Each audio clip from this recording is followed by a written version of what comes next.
Ya, jadi ketika sudah melakukan pendaftaran dan sudah melakukan pembayaran untuk tahapan pertama atau cicilan pertama, kepesertaannya belum tentu langsung aktif, Mbak Kia. Jadi kepesertaannya itu aktif ketika jumlah tunggakannya atau jumlah cicilan pembayaran bertahap ini sudah selesai dilakukan.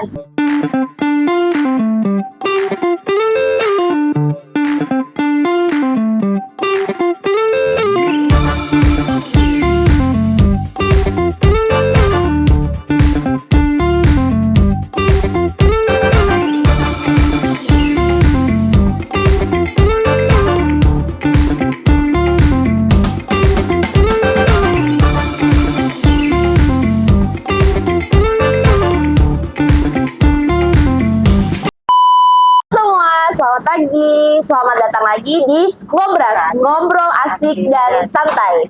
Jadi di tengah-tengah kita sudah hadir narasumber kita hari ini, Ibu Eka Adriani. Selamat pagi, Bu. Bagaimana kabarnya hari ini, Bu? Alhamdulillah baik. Oke, baik. Jadi teman-teman, hari ini kita sudah ditemani sama Bu Eka. Hari ini temanya kita mau bicara-bicara soal rehab. Ya Bu ya, jadi mungkin kita langsung saja ya teman-teman. Nah ini kan beberapa waktu yang lalu itu banyak sekali peserta-peserta dengan peserta khususnya Mandiri, PBPU Mandiri yang ada cicilannya, ada tunggakannya Bu Eka gitu. Nah kemarin-kemarin ada tuh berita-berita soal rehab. Nah apa sih sebenarnya rehab itu Bu Eka kalau boleh tahu? Ya. Jadi dalam program JKN itu ada kata rehab ya. Jadi kalau untuk BPJS Kesehatan atau program JKN, rehab itu adalah rencana pembayaran bertahap atau ini khusus untuk segmen PBPU Mandiri. Kalau sekarang itu paling familiar PBPU Mandiri. Jadi peserta bukan penerima upah. Jadi ini segmen peserta yang iurannya dibayarkan sendiri sesuai dengan kemampuan peserta itu sendiri. Jadi ada kelas 1, kelas 2, kelas 3. Nah, ketika mereka mengalami tunggakan atau terlambat membayar sehingga kartunya nonaktif dan mereka kesusahan untuk melakukan pengaktifan kembali dengan membayar sekaligus iurannya, itu bisa dilakukan dengan rehab atau rencana pembayaran iuran bertahap. Jadi bisa dilakukan dalam beberapa tahapan seperti itu.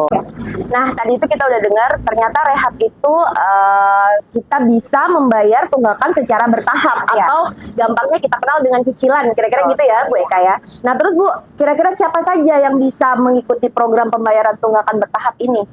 Jadi untuk siapa saja yang bisa mengikuti rehab ini adalah segmen peserta Mandiri Menugda itu yang tunggakannya sudah 4 sampai 12 bulan atau 4 bulan ke atas. Jadi dia bisa mengikuti program rehab ini. Jadi tunggakannya itu harus sudah di atas 4 bulan atau minimal 4 bulan tunggakan. Berarti kalau belum sampai 4 bulan harusnya tidak perlu. Ya, harusnya belum perlu rehab karena kan 1 bulan, 2 bulan, 3 bulan atau mungkin bisa dilakukan pembayaran. Jadi kalau sudah lebih dari 3 bulan, misalnya sudah 4 bulan ke atas, itu sudah bisa mengikuti program ini. Okay. Nah, terus Bu, kalau misalnya mau daftar, gimana caranya ini kalau kita mau daftar rehab?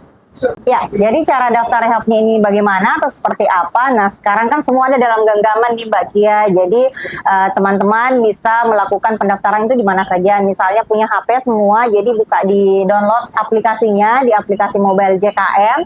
Nanti terus itu ada muncul menu rehab atau rencana pembayaran bertahap. Nah, untuk peserta yang masuk kategori rehab ini, dia bisa langsung melakukan pilihan untuk dia mau melakukan pembayaran bertahap itu berapa tahap. Jadi apakah dia mau melakukan 2 kali cicilan atau 3 kali, 4 kali. Jadi itu bisa dilakukan, bisa dipilih sesuai dengan kemauan peserta itu atau kemampuan peserta itu sendiri. Nah setelah dipilih jumlah bulannya, nanti otomatis dari aplikasinya itu akan menghitung berapa per bulan yang akan dibayarkan. Kalau misalnya pesertanya sudah menyanggupi, sudah sesuai, tinggal diklik OK saja seperti itu. Jadi setelah itu selesai proses pendaftarannya. Bisa juga ke kantor BPJS Kesehatan terdekat seperti itu. Terus Bu, kalau misalnya peserta saat sudah daftar rehab, kemudian cicilan baru bayar sekali misalnya, terus di tengah jalan mereka tidak bayar lagi. Nah, apakah rehabnya langsung batal atau seperti apa kira-kira Bu Eka? Iya, jadi misalnya ini Mbak Ki sudah daftar rehab, terus betul. misalnya cicilan pertama sudah bayar, Nah. terus di bulan berikutnya ternyata lupa bayar ini untuk cicilan kedua. Nah, ketika dia di cicilan bulan ketiga, itu cicilan bulan kedua itu otomatis masuk di bulan ketiga. Jadi cicilannya itu akan terakumulasi. Jadi peserta tidak perlu mendaftar rehab kembali. Jadi ketika misalnya dia tidak melakukan pembayaran untuk bulannya, itu akan tagihan itu akan masuk di bulan berikutnya. Jadi baiknya sih kalau sudah mendaftar, misalnya pilih untuk membayarnya selama 4 kali tahapan atau 4 kali itu setiap bulan harusnya dibayar supaya tidak ada kendala dalam proses pembayaran cicilannya seperti itu. Berarti kalau kondisinya sebulan 2 bulan dia tidak bayar setelah bayar cicilan pertama misalnya, berarti rehabnya tetap bisa jalan kan? Iya. Mereka maksudnya tinggal dilanjut saja kan? Iya, seperti tinggal itu. dilanjutkan saja untuk nominal pembayarannya. Misalnya dia memilihnya sebulan bayarnya 200.000, di bulan kedua misalnya tidak bayar, nah di bulan berikutnya itu nanti dia akan munculnya 400.000 Mbak Kia. Jadi dia akan mengakumulasi sendiri karena kan ini semuanya sudah by sistem, tersistem untuk pemilihan tahapan pembayarannya. Nah, itu. Nah, kalau tadi sudah bicara soal kalau kita rehab kemudian kita menunggak lagi atau misalnya kita sempat telat membayar. Nah, kalau misalnya mau pelunasan nih Bu Eka, misalnya ada peserta mendaftar awalnya mau ambil 12 bulan, tapi ternyata setelah 6 bulan pertama mereka mau melunasi. Nah, kira-kira ini apa bisa, apa harus sesuai dengan bulan yang sudah diambil pada saat daftar rehab pertama? Iya, jadi misalnya tadi Mbak Kia bilang dia sudah memilih untuk tahapan bulannya itu 12. Ketika sudah lewat tengahnya, sudah lewat 6 bulan, peserta ini ingin kartunya itu atau Lunasan, pesertanya iya, itu betul. langsung aktif. Jadi dia bisa masuk kembali ke dalam menu pembayaran rehabnya di mulai aplikasi mobile JKN misalnya, terus pilih menu pelunasan. Setelah pilih menu pelunasan, nanti jumlah iuran itu akan terakumulasi dari sisa yang belum dibayarkan. Ketika sudah dibayarkan, pesertanya bisa langsung aktif gitu. Jadi tanpa perlu harus menunggu dia sudah memilih 12 kali, harus menunggu sampai 12 kali. Jadi tetap bisa dilakukan pelunasan dipercepat. Nah, terus kan ini Bu Eka banyak peserta yang mungkin pada saat melakukan cicilan ini dia sakit gitu. Kan tadi Bu Eka sudah jelaskan bahwa kalau misalnya kita belum bayar lunas rehab atau cicilannya itu, status kepesertaan atau status keaktifan peserta itu akan ya ditangguhkan sampai dengan pesertanya lunas dalam pembayaran. Nah, kalau misalnya tiba-tiba pesertanya sakit, kira-kira apakah kemudian setelah dia melunasi bisa langsung aktif digunakan? Ada denda pelayanan ini Bu Eka, saya dengar-dengar tuh ada denda pelayanan yang kita terima pada saat kita sudah setelah kita ada tunggakan bayar, itu ada denda pelayanan di rumah sakit. Nah, itu juga bagaimana kira-kira Bu? Jadi awalnya denda pelayanan itu memang melekat pada peserta menunggak PBPU Mandiri. Jadi ketika peserta setelah melakukan tunggakan, setelah dia melakukan pembayaran tunggakan itu ada denda atau denda pelayanan kesehatan yang melekat di peserta itu selama 45 hari sejak dia membayar tunggakan terakhir. Nah, untuk kasus rehab ini juga sama demikian. Jadi kalau misalnya pesertanya itu melakukan pelunasan rehab atau pelunasannya dipercepat atau baru daftar terus langsung dilunaskan, jadi dia tetap akan melengket namanya periode denda pelayanan kesehatan. Nah, denda pelayanan kesehatan ini adalah 5% dikali biaya inasi-bijisnya di rumah sakit itu dikali jumlah bulan tertunggak, maksimalnya 12 bulan. Tapi batas atasnya itu maksimal 30 juta. Jadi biasanya itu peserta saya sudah bayar tunggakan ini, kenapa ada denda lagi? Jadi memang ini sebagai bentuk sanksi atau ketidakpatuhan atas peserta yang tidak rutin membayarkan iurannya. Jadi untuk menghindari adanya denda ini sebaiknya peserta JKN itu rajin setiap bulan melakukan pembayaran iuran seperti itu. Kalau tadi kan berarti lunas tetap pada saat kita rawat inap di rumah sakit pasti akan ada denda pelayanan kan Betul Bu, ya sekali. dari rumah sakitnya. Ada. Nah, denda pelayanannya boleh tidak dicicil juga tuh Bu? Nah, kalau masalah denda pelayanannya itu nggak bisa Mbak Ki. Jadi kan denda pelayanan ini hanya melekat untuk pelayanan rawat inap di rumah sakit. Kalau pesertanya melakukan rawat jalan atau berobat di poli misalnya itu tidak ada denda. Jadi ketika peserta itu melakukan rawat inap, nah ini baru ada denda. Apakah dendanya bisa dicicil juga? Itu nggak bisa. Karena kan pesertanya ini harus mendapatkan penjaminan segera ketika dia memperoleh pelayanan di rumah sakit seperti itu. Jadi memang betul-betul tidak bisa dilakukan cicilan untuk pembayaran denda pelayanan kesehatan ini, Mbak Kia, seperti itu. Nah, kita kan sudah bicara soal apa itu rehab, kemudian cara daftar rehab, kemudian bagaimana kondisi-kondisi pada saat yang mungkin terjadi pada saat kita daftar rehab, seperti itu tadi Bu Eka.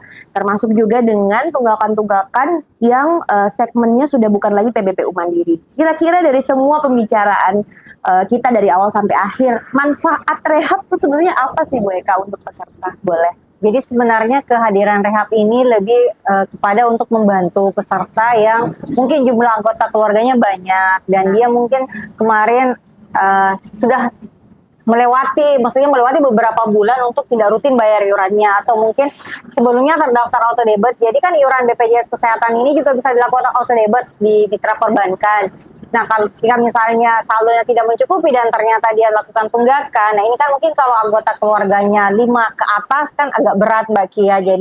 Jadi sebenarnya rehab ini dihadirkan untuk membantu atau memudahkan peserta JKN untuk melakukan mengawal iurannya supaya kepesertaannya bisa selalu aktif. Karena kita tidak bisa mengakses layanan kesehatan kalau kepesertaan JKN kita itu tidak aktif. Jadi kalau kepesertaan kita aktif, kita bisa mengakses layanan. Kalau kepesertaan kita tidak aktif, kita tidak bisa mengakses layanan. Nah, bagaimana kalau kepesertaannya tidak aktif? Caranya, iurannya harus rutin dibayarkan.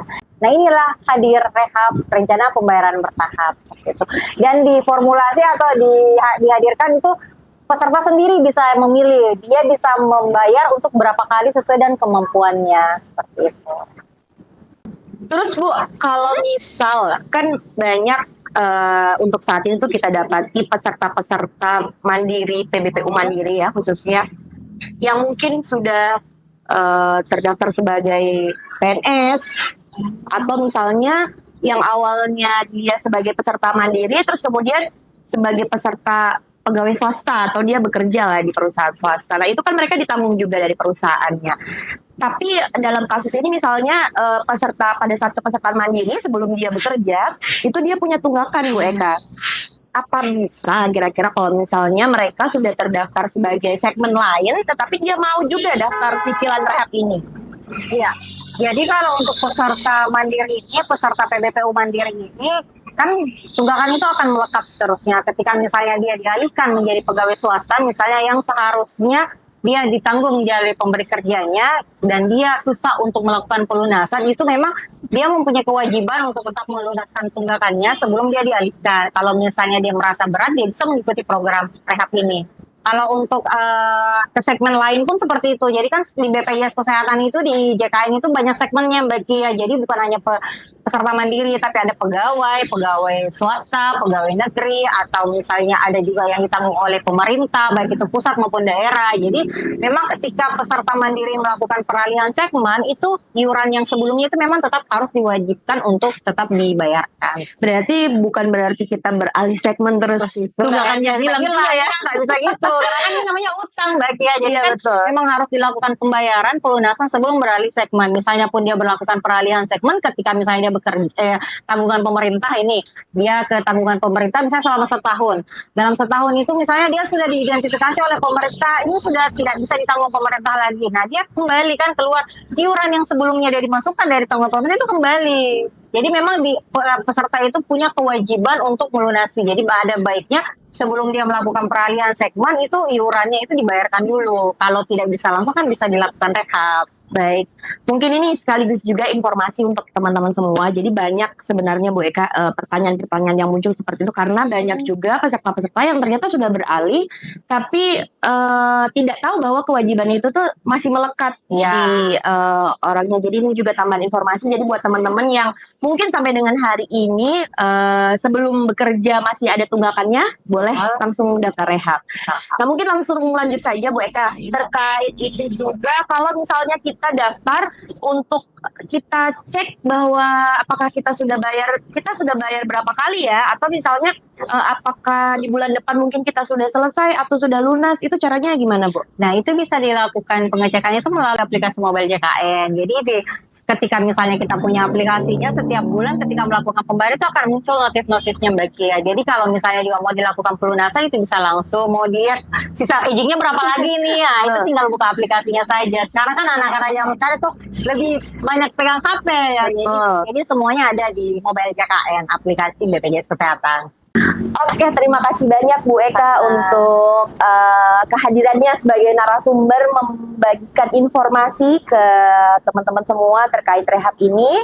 Terus kemudian jangan lupa ya teman-teman daftar rehab segera. Gitu. Mungkin itu aja Ibu Eka, terima kasih banyak. Sampai ketemu di Ngobras JKN edisi berikutnya. Terima kasih, dadah.